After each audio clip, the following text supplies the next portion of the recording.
शुद्ध करून या चित्त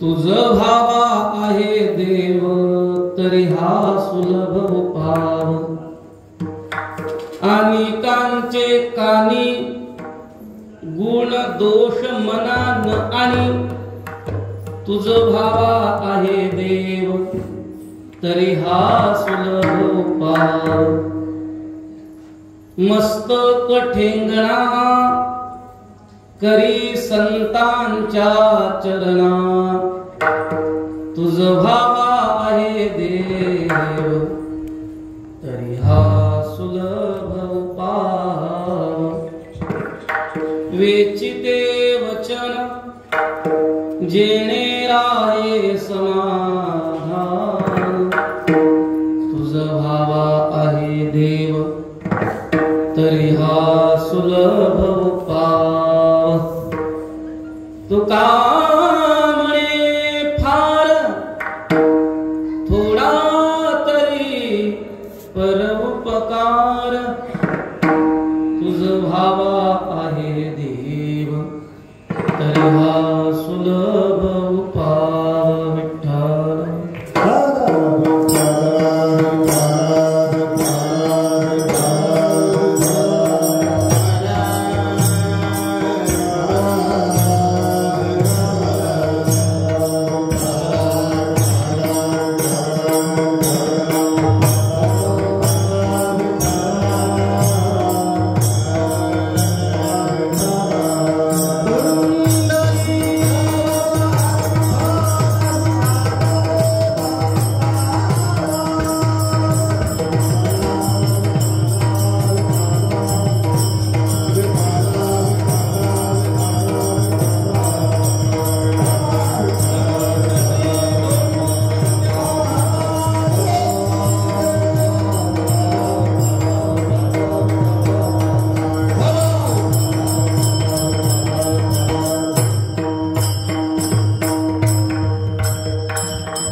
विश्वमवाच मिमां प्रसुप्तां संजीवयत्यखिल शक्तिधरस्वधाम्ना अन्यांश्च चरणश्रवणत्वदादि नमो भगवते पुरुषाय तुभ्यं नमो ज्ञानेश्वराय नमो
तुझ भावा आहे देव तरी हा सुलभ पाव। आपल्या या पिंपरी गावात चालत असलेला अखंड हरिनाम सप्ताह ह्याच्या 4थ्या दिवसाची हरिकीर्तन सेवा ग्रामस्थांच्या अधिक परिश्रमातून आणि विशेष करून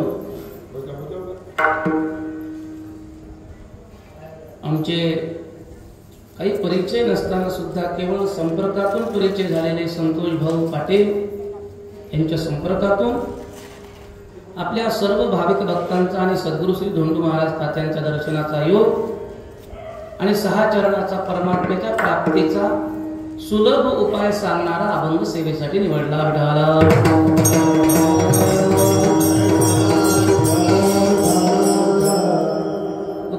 पद्धतीचे संपूर्ण गायनाचार्य महाराज, वाजवणारे महाराज, उपस्थित असलेले आपण मातृ पितृवर्ग आणि ज्यांचा आज अन्नदान आहे असे आजच्या कार्याचे यजमान, उपस्थित आपण सर्व भाविक भक्त माता मावल्यांनो,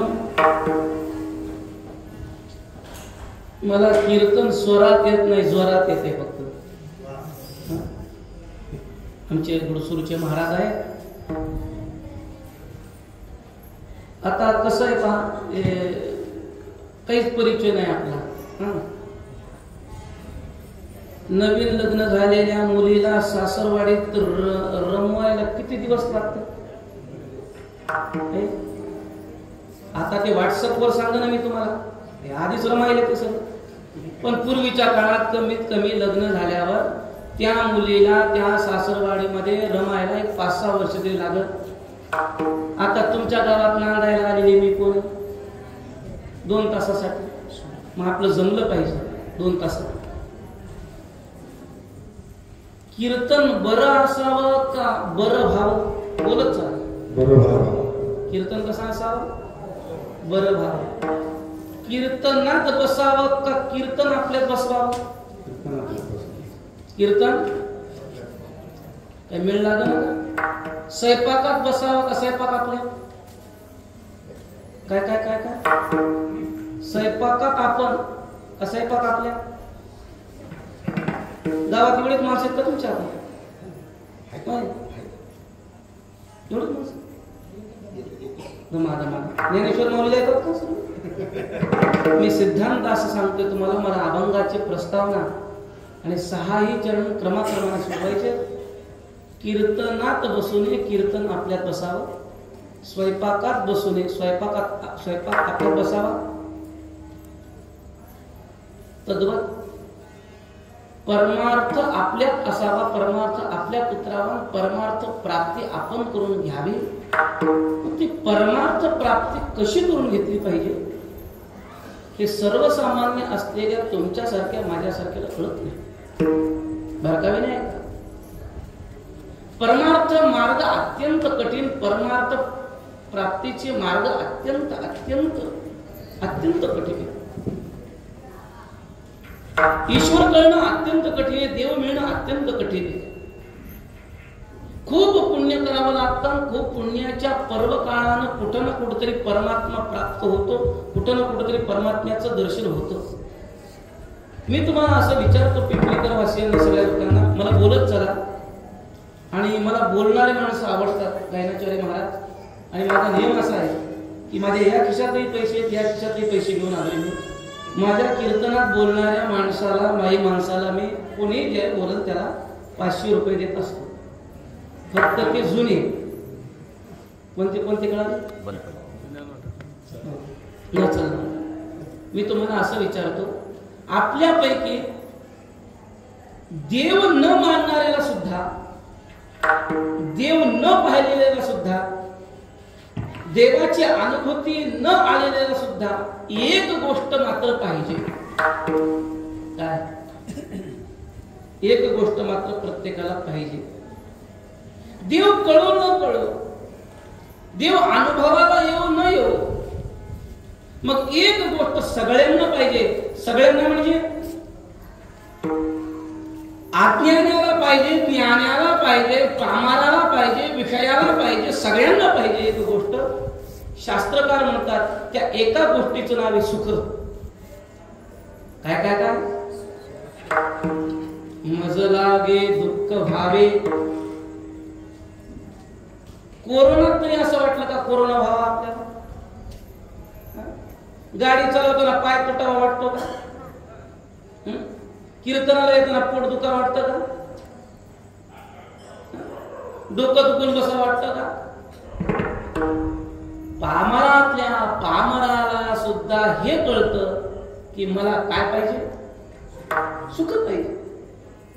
सुखाचे विषय वेगवेगळे असू शकतात. नीट बारकाईने, कोणाला मोबाईल मध्ये सुख असेल, कोणाला व्हॉट्सअप मध्ये असेल, कोणाला फेसबुक मध्ये असेल, कोणाला इंस्टाग्राम मध्ये असेल, कोणाला कीर्तनामध्ये असेल, कोणाला पंक्तीला जेवायला जाण्यात असेल, कोणाला पंक्तीचं वादन नेण्यात असेल, कोणाला पंगत देण्याचं असेल, कोणाला कीर्तन करायला हार आणण्यात असेल, कोणाला झोपण्यात असेल, कोणाला प्रवास करण्यात असेल, कुणाला कुणाला कुणाला कोणत्या कोणत्या कोणत्या पद्धतीचं एक शाश्वत सत्य मात्र आहे, त्याचं नाव आहे सुख. त्याचं नाव काय? सुख. आणि तुकोबाराय सांगतात, सुखरूप ऐसा दुजा कोण कोणासारखा? माझ्या पंढरीनाथ परमात्म्यासारखा दुसरा सुखरूप कोणी आहे का? नाही.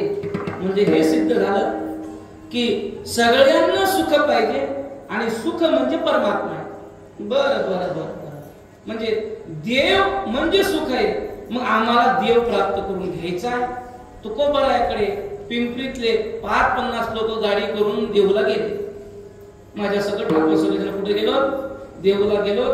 तुकोबारायासमोर हात जोडले. तुकोबारायाला सांगितलं, महाराज आम्ही धोंडू तात्यांच्या गावातून आलोय, पिंपरीतून आलोय, आणि कालच्या प्रवीण महाराजांनी सांगितलं बाबा की सगळ्यांना सुख पाहिजे असेल, सुखाचाच दुसरा समानार्थी नाव देव आहे आणि देव प्राप्त आम्हाला करून घ्यायचा, तर तुम्हाला काही माहिती आहे का? महाराज म्हणले, देव प्राप्तीसाठी तुम्ही हे करा. काय करा? पहिलंच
प्राप्ती करता तू.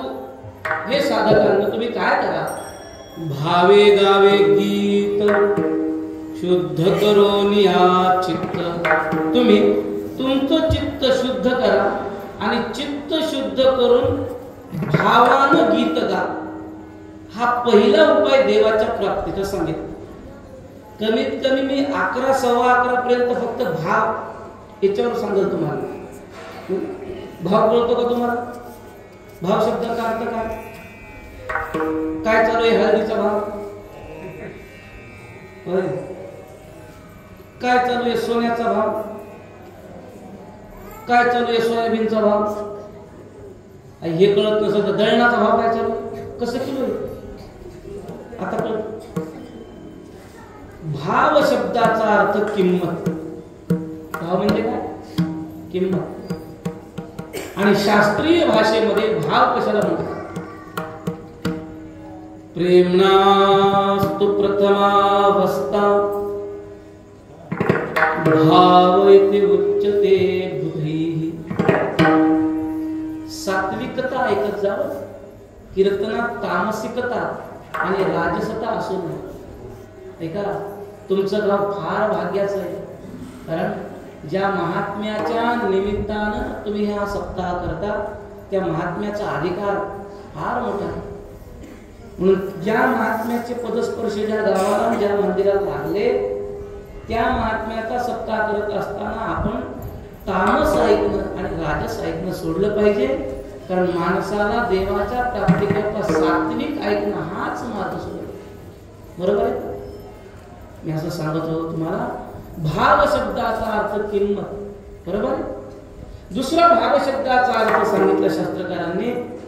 प्रेमणास्तु प्रथमावस्था भाव इति उच्यते बुधैः. प्रेमाच्या पहिल्या अवस्थेला भाव म्हणतात. म्हणजे काय? प्रेम शब्दाचा अर्थ भाव. म्हणजे देवाचं जे नाव घ्यायचे ते किमतीनं घ्यावं आणि हिमतीनं घ्यावं. कसं कसं असं? किमतीनं आणि हिमतीनं. देवाचं नाव घ्यायला किंमतही लागते आणि हिंमतही लागते. आणि भाव शब्दाचा दुसरा अर्थ आहे देवाचं नाव प्रेमानं घ्यावं. नाथ महाराजांना विचारा. नाथ महाराज म्हणले नाक नसलं तर नथीची किंमत नाही. अर्थ कळत नसेल तर पोथी वाचून फायदा नाही. काय करावी ते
पोथी वाचून फायदा नाही.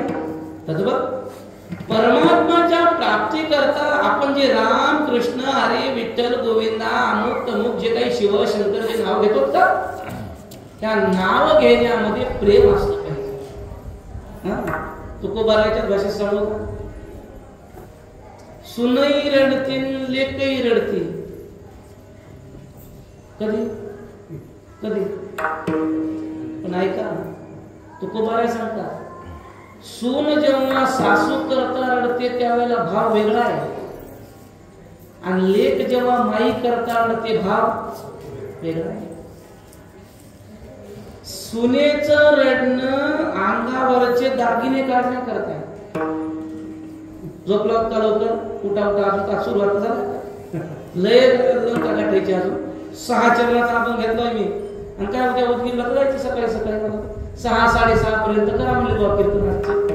कोण घेतली की तारीख माझी ते गायब साहेब.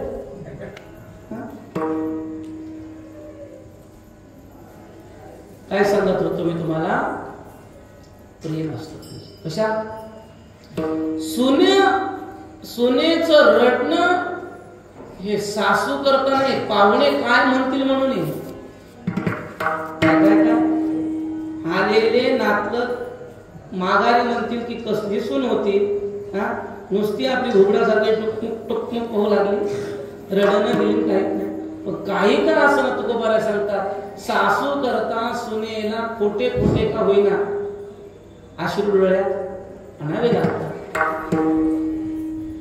हे झालं दांभिकतेचं लक्षण. पण ज्या वेळेला जन्म देणारी माय गेल्यानंतर जी मुलगी रडती का, हा झाला भाव. तुकोबारा सांगतात साधकांना तुम्हाला देव जर प्राप्त करून घ्यायचा असेल ना तर तुम्ही देवाचं नाव घेता, अडचण काहीच नाही. कोण घेत नाही देवाचं नाव? लहान लेकरं घेतात, महाराज घेतात, कीर्तनकार घेतात, प्रवचनकार घेतात, घरी कूलरची हवा घेणारे घेतात, IPL पाहणारे घेतात.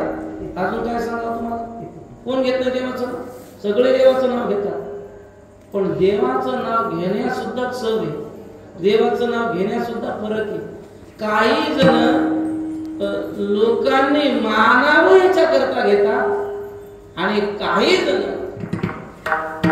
आपल्याला देव मिळावं याच्या करता घेतात.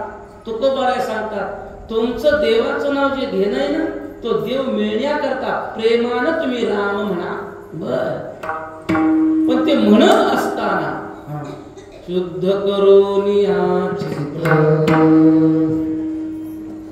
तुका म्हणे चित्त करारे निर्मळ.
त्याचं आसन कुठे?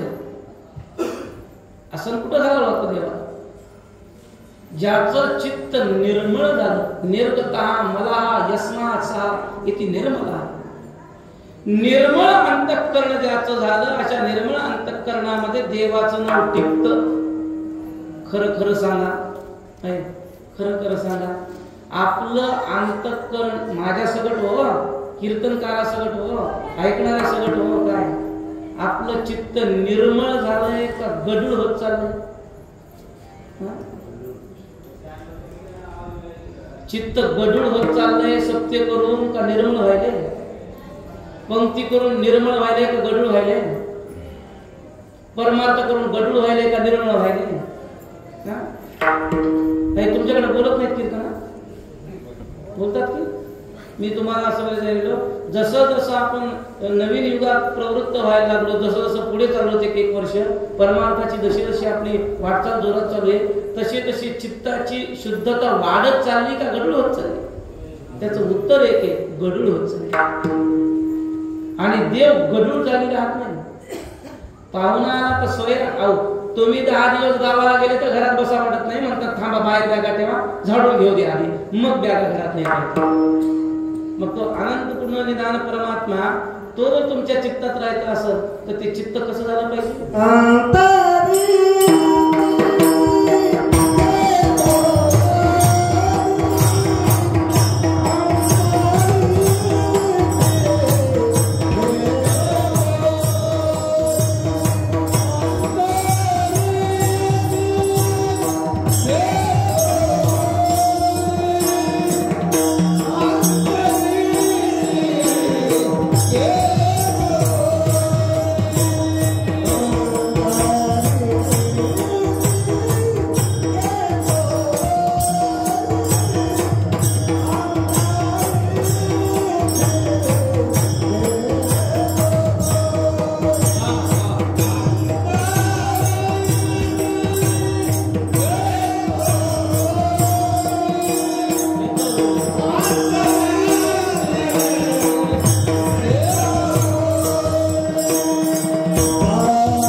शुद्ध करोनिया चित्त. हे झालं पहिलं चरण अभंगाचं. या पहिल्या चरणात देवाच्या प्राप्तीचे हे दोन उपाय सांगितले. काय काय? एक भावानं गीत गायचं आणि अंतःकरण शुद्ध करायचं. कळालं का तुम्हाला? आता मी प्रस्तावना काय म्हणली? तुम्हाला सुख पाहिजे. सुख शब्दाचा अर्थ देव. देव पाहिजे. मग देव पाहिजेसाठी मी तुम्हाला आता सांगायला लागले. मोदीचे भांडे पाहिजे म्हणजे काय काय लागायला त्याला? आधार कार्ड, रेशन कार्ड द्यावं लागेल का? द्यावं लागेल. तसंच सांगायला मी देव पाहिजे त्याचं तुम्हाला आता मी आधार कार्ड आणायला लावायला लागलो, रेशन कार्ड आणायला लावायला लागलोय. तुमचं मतदान कार्ड आणायचं. काय मतदान कार्ड? कोणतं आधार कार्ड? कोणतं रेशन कार्ड आणायचं? तर पहिला नमुना नंबर किती आहे सांगितलं? काय सांगितलं? भावे गावे शुद्ध करून या. कशासाठी? देवाच्या प्राप्ती करता. महाराज ते थोडं अवघड आहे. कोणतं? ते शुद्ध करून या चित्त थोडं बसणार नाही. मग आम्ही गावाकडचे माणसं एखादा लहानसा उपाय सांगतात. तिसऱ्या चरण सांगतो लहान आणि कांचे कानी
अनेकांचे कानी गुणदोष म्हणा न आणि आपल्या कानानं आणि आपल्या वाणीनं कुणाचे गुणदोष वर्णायचे नाही आणि कुणाच्या गुणदोषाचं कानानं चिंतन सुद्धा ऐकायचं नाही. आता मी तुमच्या समोर हे सगळं अभंग मांडणार आहे. जाताना तुम्हाला याच्यातला एक घेऊन जायचं आहे. तुम्हाला याच्यातलं एक तरी चरण घेऊन जायचं. ते तुम्हाला कुठं परवडतंय त्याच्याने देव प्राप्त होतो का हे फक्त पाहायचं. मी एक एक एक एक एक एक आम्ही म्हणजे आता बाजार बसवलेलं काय दुकान घेऊन बसतोय. आम्ही सगळ्या भाज्या घेऊन बसतोय. ज्याला जी भाजी लागून त्याला यावं ती आता भाजी घेऊन जावी आमच्या दुकानात. पहिल्या चरणात भावानं गीत गायचं शुद्ध चित्त करायचे देवाच्या प्राप्ती करता. तिसऱ्या चरणात तुकोबाराय सांगतात अनेकांचे कानी गुण दोष म्हणा आणायचीच नाही. दुसऱ्याची निंदा ऐकायची नाही, दुसऱ्याची निंदा करायची नाही. कोणाची स्तुती ऐकायची नाही, कोणाची स्तुती करायची नाही. पण वास्तविकता मात्र सोडायची नाही. उगं त्याला काहीच वाजवता येईल म्हणायचं वा वा वा वा वा मृदंग विशारद पहिला अभंग शेवट लागण गायनाचार्य. पण या महाराजांचं काय नाव आहे की प्रसाद महाराज. प्रसाद महाराज पोषक वाजवणं म्हणतात बरं. पोषक वाजवणं नाही तर आपल्याकडे वाजवणाऱ्याची व्याख्या अशी केली काय मृदंग घ्या म्हणले 32 मृदंग फोडले. हा बाबा तिथे गावकऱ्यांना फाशी घ्यावं का म्हणले 12 मृदंग फोडले. तुम्हाला कळत कीर्तन ऐकायचं तरी कळत नसतं. ऐका बरं वाजवणं म्हणजे नुसतं दंतन दंतन नाही. त्या कीर्तनकाराला पोषकता त्या वाजवण्यात असावी आणि हे यांच्या बोटात बरं टाळ्या वाजवा यांच्या करता. दुसरं कीर्तनाचा नियम असा आहे की गायकानं अभंगानुरूप चाल म्हणली पाहिजे. त्यांनी आज गोड चाल कशी म्हणली पहा. अभंग कोणता आपला भावे गावे. मग या भावे गावे गीताला पिक्चरची चाल लावली का भावे गावे गीता हो संप्रदायाचा नाश झाला. पिक्चरच्या चाली कीर्तनात आल्या आणि म्हणून भावे गावे त्याला सूर लावला. कीर्तनकार तसा पट्टीत होता. मी का सांगतो, वास्तव स्तुतीचं सोडू नये,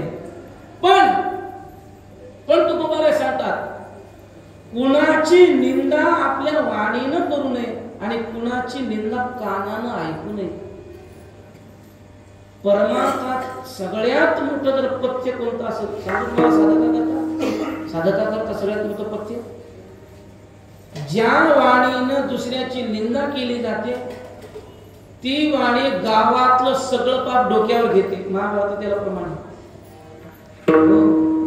असं ठरलं म्हणे. एकदा कॅबिनेट मंत्र्यांची मीटिंग भरली व स्वर्गात आणि एक मुखाने निर्णय असा ठरला की गावात जर पाप घडलं आणि त्याला जर वाणी कोणी नसत हे पाप कोणाच्या डायरीत कोणाच्या नावावर लिहायचं.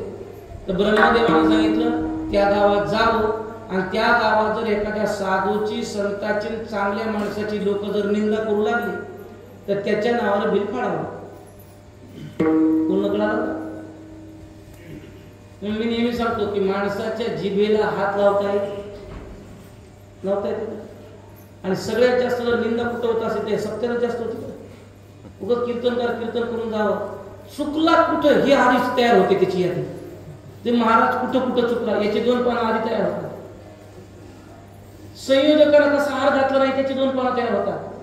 आई त्याला एवढे पैसे असतात का त्याची 3 पानं तयार होतात आणि त्यांची पंक्तीत वर्ण असं करावं का त्याची 4-5 पानं तयार होतात.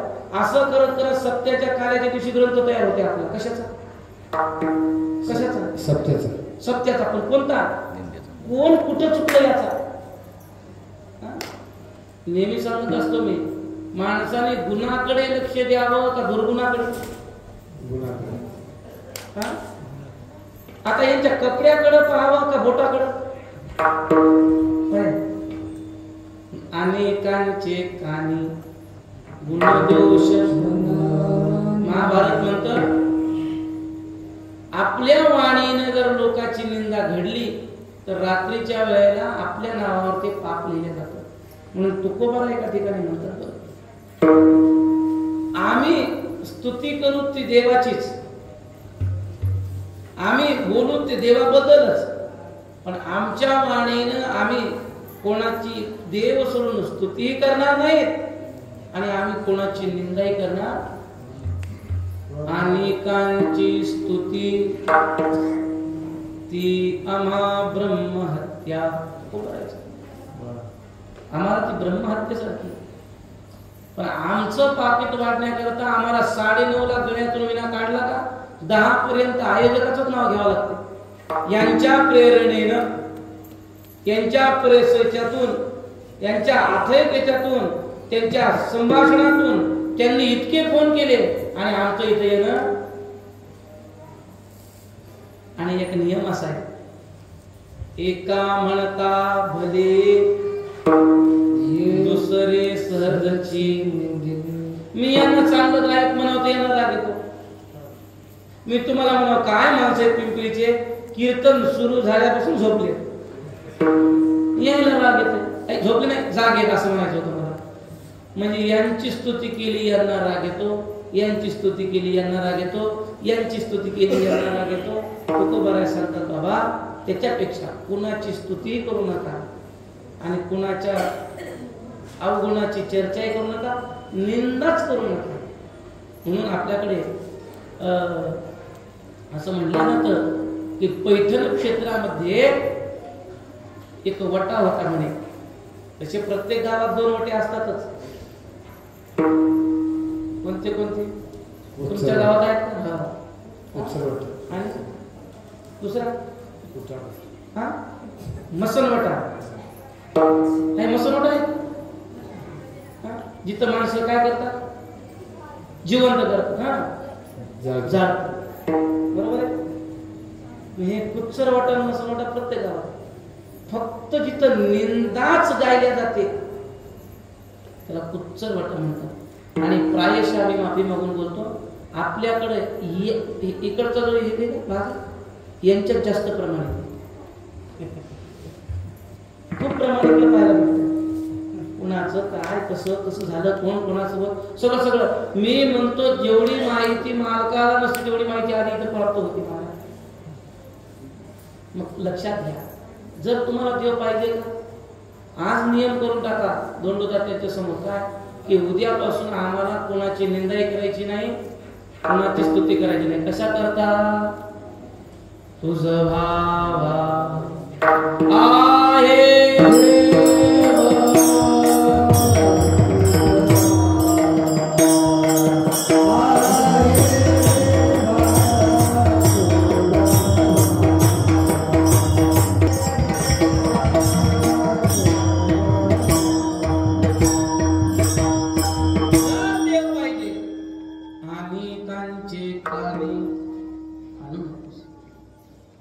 साधक म्हणला महाराज एकीकडे बोलू लागला की सुलभ उपाय.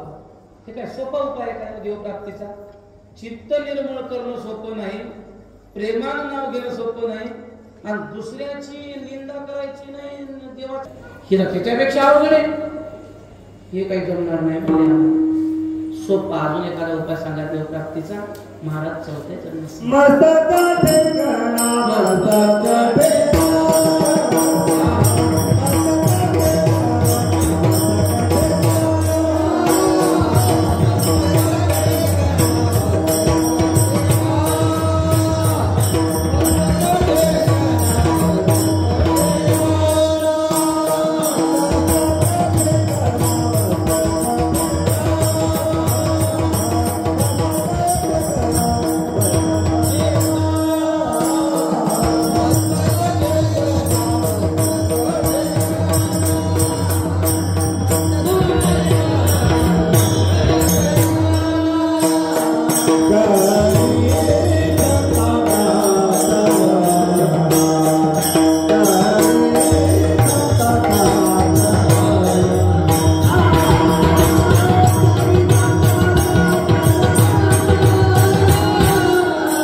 गोरोबा काका, चोकोबाराय, निवृत्ती महाराज हे जे संत महात्मे होऊन गेले ना, या संत महात्म्यांच्या दर्शनाला गेल्यानंतर माणसानं नतमस्तक व्हावं. मस्तक ठेंगणा, ठेंगणा शब्दाचा अर्थ मुटका, ठेंगणा शब्दाचा अर्थ नम्रता.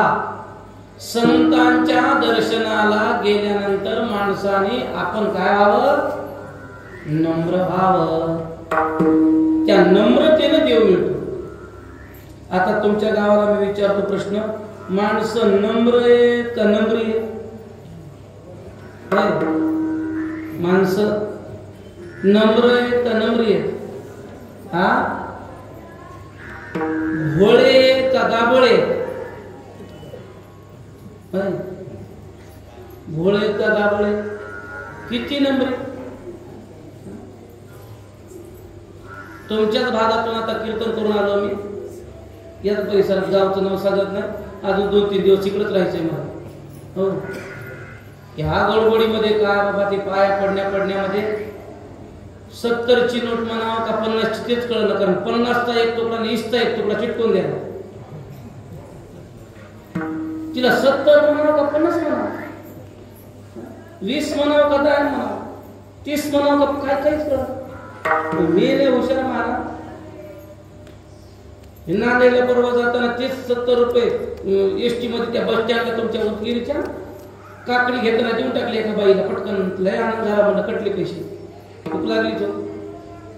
त्या बाईने 2 काकड्या दिल्या, खाल्ल्या तर कडू जर. आता खरं सांगा, नम्री महाराज आहे का काकडी विकणारी? पूर्ण कळालं. परमार्थामध्ये नम्रता लागते. परमार्थात काय लागते? नम्रता. आणि माणसं इतके नम्री झालेत कलियुगातले. तुमचा आता अखंड हरिनाम सप्ताह आहे का? अखंड हरिनाम सप्ताह आहे. अखंड हरिनाम सप्ताह कशाला म्हणतात? कीर्तनाला वगैरे म्हणत नाहीत महाराज. हे घेणं याला काय म्हणतात? विनापार. खरं खरं खरं सांगा, हे विना शिकलेला माणूस घेते का घोळ घेते? घोळ घेते. गाव इतके पळसाला पाना. मला वाटलं 4 आहेत की, पण गाव पळसाला पाना. कोण मी कितीतरी गाव फिरतो, सगळ्या गावात हीच अडचण आहे. काय महाराज गावकऱ्याला सांगा की येणेकरी आल्यालाच म्हणते की ही ना आमच्याच गळ्यात असते. कोणाच्या? कोणाच्या? हे बिड्याचा कट्टा दिला की घे रात्रभर, सिंगलपूर चहा पाजला की घे रात्रभर. की भोळे माणसं आधी पाहतात तर त्याच्या गळ्यात येणार देतात. बोल तो को बराय सांगता, ज्या वेळेला आपण धोंडू तात्यांसारख्या महात्म्यांच्या दर्शनाला जातो आणि संतांच्या महात्म्यांच्या दर्शनाला गेल्यानंतर आपण तिथं काय व्हावं?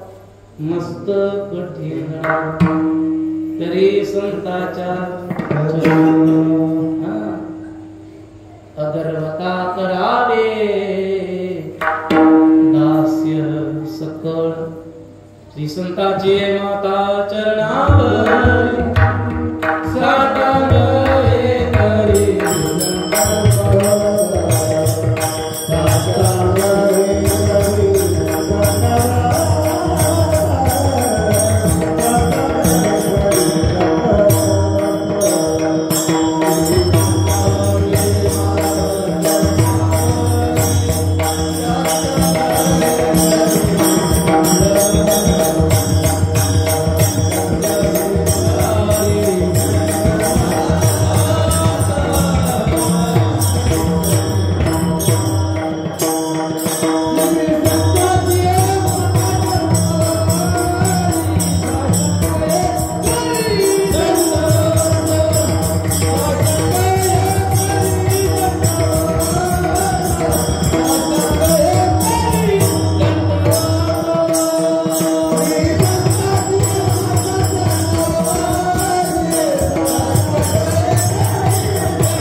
संताचे माता चरणावरी साष्टांग हे करे दंडवत. म्हणून देवाला प्राप्त करण्याकरता संताच्या भेटला जात असताना माणसानं नम्रता धारण करावी. म्हणजे नम्रता, निष्कपटता हा गुण देवाच्या प्राप्तीचा. बर नम्र झाला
जो म्हणे मी काही तो काहीची नाही. मग फळ लागलेले झाड वागतात का बिना फळाची? आंब्याचं झाड वागलं का फळ लागल्यावर, आणि बांबूच त्याला फळच लागत नाही, ताट उभं.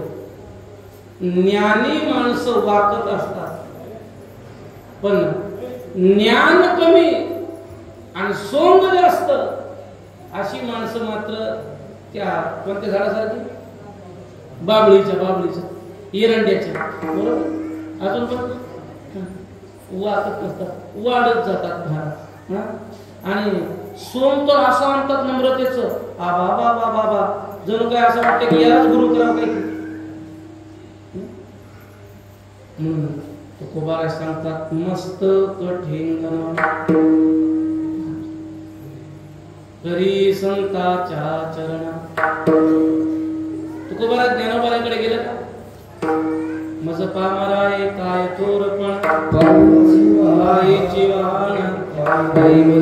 तुकोबाराय सांगतो बाबा, नम्रता जर धारण केली, लहान जर झालास तर लहान होण्यानं सुद्धा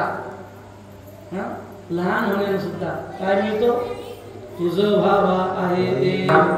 त्यानं सांगितलं महाराज आपल्याला लहानपणा जमतच नाही. बरोबर, आपण बापाला बाप म्हणत नाही, आणि तिथं जाऊन लहान होऊ का, मस्तक टेकू का?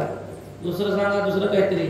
महाराजांनी 5व्या चरणात तू कामाने पार वचन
वेचिते वचन जेणे राहे समाधान.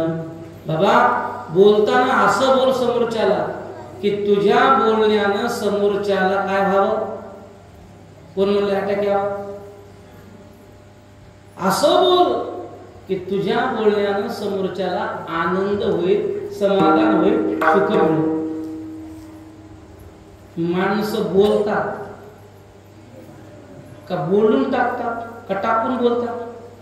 शब्द कळायला तुम्हाला? टाकून बोलावं का मनातलं बोलावं? वाक्य सांगतो बरं, एक वाक्य सांगतो. ही जीभ आहे ना, या जिभेनं शत्रू सुद्धा तयार होतात आणि या जिभेनं मित्र सुद्धा तयार होतात. रामायण हिनच घडवलंय कोणी, आणि महाभारतही सासू सुनेचे भांडणे, गावागावातले भांडणं सुद्धा कोणाला होतो. म्हणून श्रीमद भागवताच्या 11 स्कंदामध्ये परमात्मा म्हणून की ज्यानं जीभ जिंकली त्यानं सगळं जिंकलं. कारण तुम्ही पहा, डोळ्याला एक काम आहे, कानाला एक काम आहे, नाकाला एक काम आहे, हाताला एक काम आहे, पण जीभ मात्र 2-2 कामं सांभाळायची. कोणते कोणते? वरण फिकं झालं तीच सांगायचं, साखर कमी झाली चहा तीच सांगायचं. आणि ज्ञानोबा तुकोबारायचं लोकांच्या निंदा करायचं काम सुद्धा, बोलायचं चव घ्यायचं काम ती करायची. मग तुकोबाराय सांगतात, बाबा वेचिते वचन, तू असं बोल की तुझ्या बोलण्यानं समाजाला आनंद व्हावा. एकदा सोयऱ्याकडे गेल्यावर त्यानं पुन्हा या म्हणावं, असं आपलं वर्तणूक असावं का पाहिल्यावर दार लावून घ्यावं? काय काय काय सोयऱ्यानं आपल्या एकदा आपल्याला पाहिल्यावर आपल्या बोलण्यानं आमचे गुरुजी गोष्ट सांगायची. तुमच्या पिंपरी सारखं गाव होतं, 2-3 पोरं, बायकोला लहान लहान पोरं असताना गुजरली बिचारायची. मग पोराला आपल्या हाताने खाऊ घालायचं बा. मोठे पोरं झाले, बाळू काय बाबा गुढीपाडवा आलाय, मग दुकानदाराला म्हणावं गुळ द्या. बाळू गेला दुकानात. हे दुकानदार आपला लहान दुकान, आपलं खेड्याचं दुकान. बाळूनं किलोभर दुकानात गुळ मागितला, दुकानदाराने देणार. बाळू हसायला लागला. दुकानदार म्हणला, काहून हसायला रे? हा म्हणला, दुकानदार तुम्ही एवढे जाडच्या जाड 70-80 किलोचे मेले तर बाहेर कसं काढा? आणि मला उधारीनं गुळ न्यायला आला आणि मेल्यावर बाहेर कसं काढा म्हणतात. पोरायला सांगितलं, बांधांमध्ये अडका मध्ये वरच्या खोलीमध्ये. 1.5 तास झाला. बाप म्हणला, अरे बाळू गेला गुळ आणायला, अजून आला नाही, पाहा. दुसरं पोरग म्हणलं, दुकानात आमचा बाळू आला होता का? आला होता. गुळ दिला नाही का? दिला होता. काय झालं मग? बाळू असं म्हणला. काय म्हणला? मेल्यावर बाहेर कसं काढा म्हणला. हे म्हणला बाळू ना दुकानदार, बाळूचं वयच किती, त्याला काय समाज ज्ञान आहे महाका? अहो तुम्ही तरी एवढं मनावर काऊन गेले? त्याचा विचारच करायचा नाही, कुऱ्हाड घ्यायची तुकडे करायचे. त्याला काय अवघड म्हणलं बाहेर तिकडे. आणि म्हणलं त्याचा भाऊ याला बांधून टाका. आणि 1-2 तासानं बाप आला म्हणला, दुकानदार लहान पोरग गुळण्याला आलतं, मोठं आलतं, आले नाही घरी, कुठे बांधून टाकलं. झालं का? हे लहान असं म्हणते, मोठं असं म्हणते. ते म्हणलं, तुम्ही दुकानदार इतके वर्ष गावात राहता, दुकानदार व्यवसाय करताय. अहो म्हणले, जाळायचं काय सोपी गोष्ट आहे का? अहो म्हणले, बाहेर काढायचं नाही, तुकडे करायचे नाही, राखेल आणायचं 5 लिटर. नाही दुकानावर ओतून द्यायचं, काळी लावायची. म्हणजे जागच्याचा किस्सा. गुळ मिळाला असं पोळ्या झाल्या असतील का? झालं ना बोलणं गोड. मग तुम्हाला सांगू, उग मावशी, आई, दादा, हे झालं तर बुंदी खायला भेटते. मी पाटील हवं म्हणलं का? चहाचं पाणी विचार नको. वेचिते बोलू आई से बोले,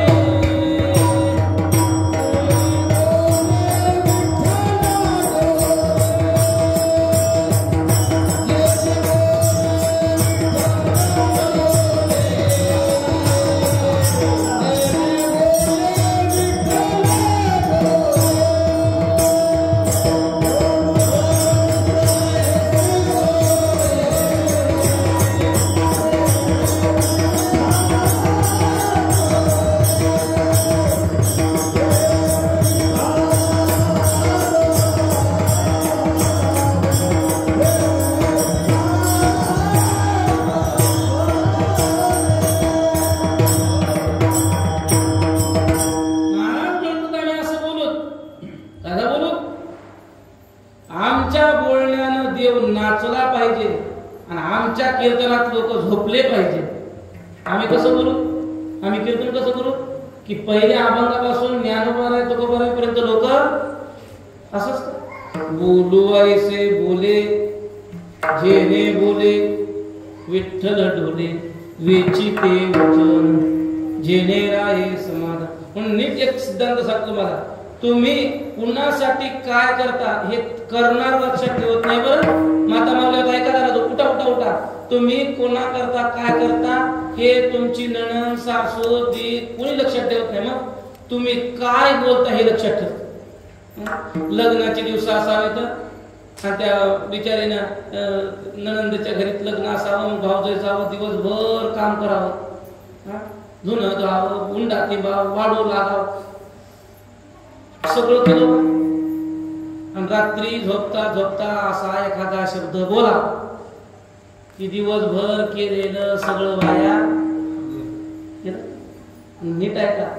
मी सांगत असतो नेहमी, माणूस जर पाय घसरून पडला जखम होती, पण एखाद्याची का जीभ घसरली का तर समोरच्याला जखम करते.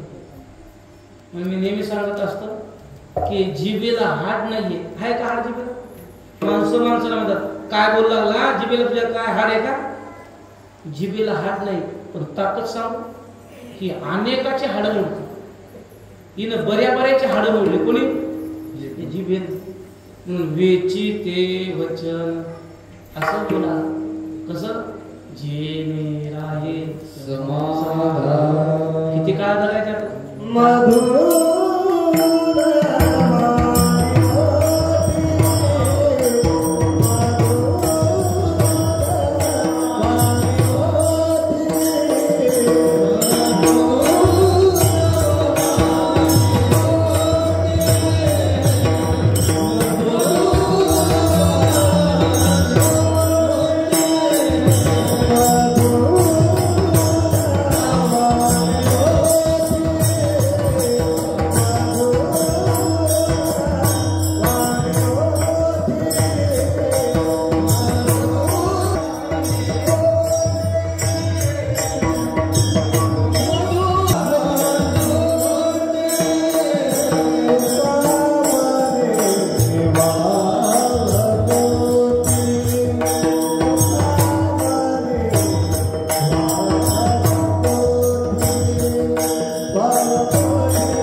तुझ भाव आहे देव तरी हा सुलभ उपाय. शत्रुत्व, मित्रत्व, आपलेपणा, तुपलेपणा, जवळ लांब या सगळ्या गोष्टी बोलण्याने सिद्ध होत असतात. म्हणून तुकोबाराय सांगतात देव सुद्धा जवळ बोलण्यानंच येतो आणि देव सुद्धा अंतर जो पाहतो तो बोलण्यानंच पाहतो. म्हणून सांगू का माणसाला काय बोलावं, किती बोलावं, कसं बोलावं, कुठं बोलावं, कुणाला बोलावं आणि कोणत्या पद्धतीनं बोलावं हे कळण्याकरता सरणावर जावं लागतं, तरी कळत. आमच्याकडं एक बंडू महाराज आहेत, एक पांडू महाराज आहेत, एक गंगा, एक मुंडे नावाचे महाराज असे दाखवले. मी ते बैठकीत बसतो पटका बांधताना ते कार्यकर्त्याला फोन आला. म्हणले कोण कोण कीर्तनकार आहे? ते म्हणलं समग्याचा पांड्या, सावरगावचा मुंड्या आणि येळीचा पांड्या. ते संयोजक सांगायला कोणा त्या समोरच्या माणसाला कीर्तनकार कोण कोण. आता त्या संयोजकाच्या भाषेवरूनच कळालं की आपल्याला गेल्यावर काय म्हणणार, काळ पांड्या. ते काय म्हणून नीट आहे का? आता परमार्थ जो करायचा बोलणं चांगलं ठेवा. काय करा, हे दोन हात आणि जीभ, हे मंजन जी घासत जाऊ नका. मग मंजन जी घासल्यावर स्वच्छ होती वाटलं का तुम्हाला? जीभ स्वच्छ करायचं मंजन सांगू का तुम्हाला? थोडं थोडं खरं बोलायला शिका. दररोज थोडं थोडं खरं बोललं का माणूस जीभ स्वच्छ होते. म्हणून तो गोबारा सांगतात, बाबा रे वेची ते वचन जेणे आहे समान. त्याने सांगितलं महाराज तुम्ही आतापर्यंत सांगितलं फारच अवघड म्हणजे याच्यात एखादं सोपं सांगा शेवटच्या.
तुका म्हणे फार थोडा तरी परोपकार, फार नाही करता तर तुकोबाराय सांगतात आपल्याला थोडा का होईना लोकांवर उपकार करता आला पाहिजे. पण तो उपकार आपण केला याची जाणीव त्यात असता कामा नये, त्याला परोपकार म्हणतात. लोक सांगतात महाराज मंदिराला वर्ष आपली बरं, आता किती 10 वर्ष सांगायचं, 100 रुपये दिले ना 800 वेळेला सांगितलं, किती 1000 दिले 2000 वेळेला सांगितलं. तुकोबाराय सांगतात बाबा झाड उपकार करतात, नद्या उपकार करतात, गायी उपकार करतात. संस्कृत मध्ये असं म्हटलंय फलंती वृक्षा वहन्ति नद्या दुहन्ति गावा परोपकारार्थं. नद्या वाहतात परोपकारासाठी, झाडं फळं देतात परोपकारासाठी, गायी दूध देतात परोपकारासाठी. शास्त्र म्हणतं बाबा तस्मात् त्याग शरीरम परोपकारात् इदम. हे शरीर सुद्धा परोपकारासाठीच. फार करू तुकोबारायची भाषा आहे. तुम्हाला तूप देता जरी नाही आलं, ताक तरी ताकाचं तरी उपकार करा. सांडून तर देऊ नका, लोणी नका देऊ, तूप नका देऊ, दूध नका देऊ.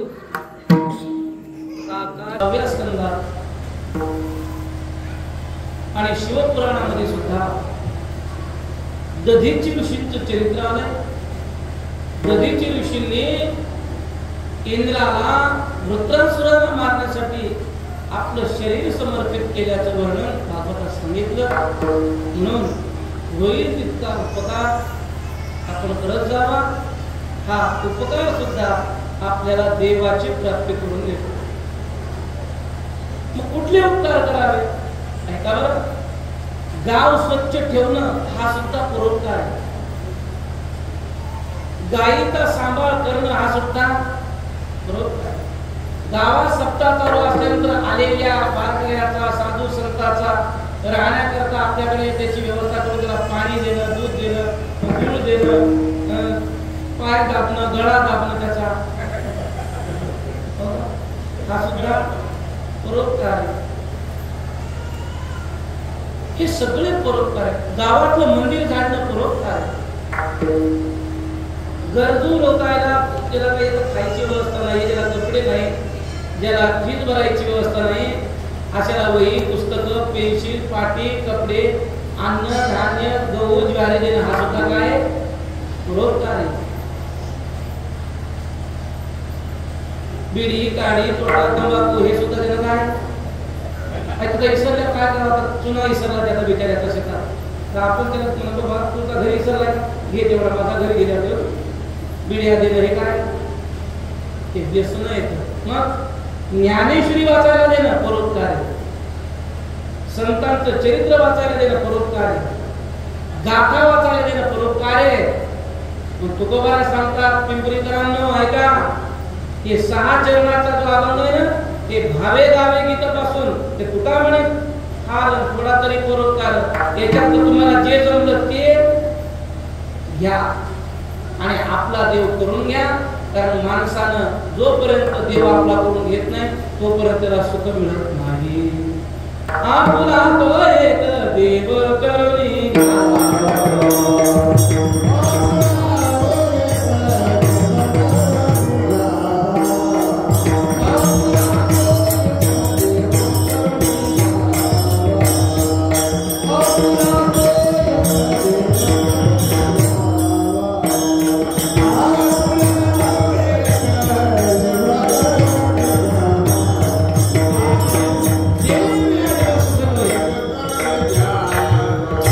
Yeah.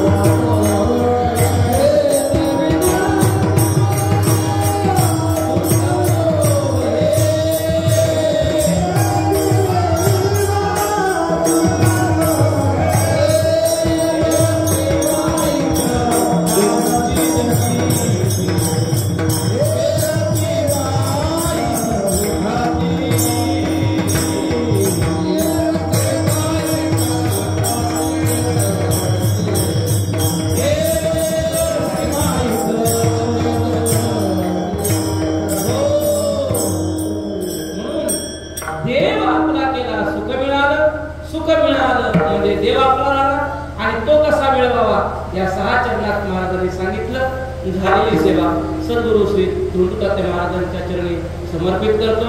आमंत्रण ज्यांनी दिलं आपण आपले सर्व ग्रामस्थांना कोटी कोटी साधुवाद त्या ठिकाणी देतो. असाच आपला हा सप्ताह अनंत कालापर्यंत चालू राहावा हे शुभाशीष देऊ.